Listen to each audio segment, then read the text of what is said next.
જય માતાજીની। આજે અમે ઉત્તર ગુજરાત રાષ્ટ્રીય રાજપૂત કરણી સેનાના તમામ હોદ્દેદારો ડીસા ખાતે મળી અને જે અત્યારે દેશમાં ચૂંટણીનો માહોલ ચાલી રહ્યો છે તો અત્યારે અમે ક્ષત્રિય સમાજને બધાને આહવાન કરીએ છીએ કે સરકારને અને તમામ પાર્ટીઓને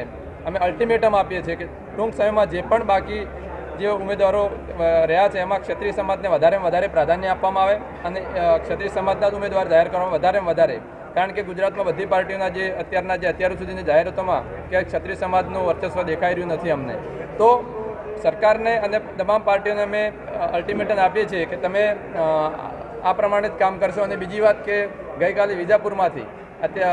પદ્માવત મૂવીના વિરોધ વખતના જે જૂના કેસોમાં અમારા લોકોની ધરપકડ કરી છે તો એમને જલ્દીથી જલ્દી એમને છોડી દેવામાં આવે અથવા તો જો કરણી સેના એના પ્રમાણે કામ કરવા મળશે તો પછી સરકારને પણ જોવા જેવી થશે। આ ખુલ્લું અલ્ટિમેટમ સરકાર આજે ડીસા ખાતે બનાસકાંઠા જિલ્લા રાષ્ટ્રીય રાજપૂત કરણી સેનાના જિલ્લા કાર્યાલયના ઓપનિંગમાં આજે તમામ ઉત્તર ગુજરાતના હોદ્દેદારો તેમજ જિલ્લાના હોદ્દેદારો અહીંયા પધારેલ છે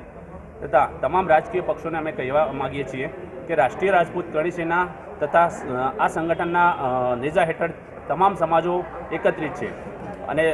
મીડિયા માધ્યમથી અમે તમામ રાજકીય પક્ષોને એ મેસેજ આપવા માગીએ છીએ કે તમે દરેક રાજકીય પાર્ટીઓ અમારા સમાજનો અવગણના કેમ કરો છો, કારણ કે અમારા સમાજની તમે અવગણના કરશો તો અમે આ ચૂંટણીનો બહિષ્કાર કરીશું। દરેક જગ્યાએ અમારા સમાજને ક્ષત્રિય સમાજને પ્રથમ પ્રાધાન્ય આપવામાં આવે, જો પ્રથમ પ્રાધાન્ય નહીં આપવામાં આવે તો અમે આ ચૂંટણીનો બહિષ્કાર કરીશું, નોટામાં વોટિંગ કરીશું।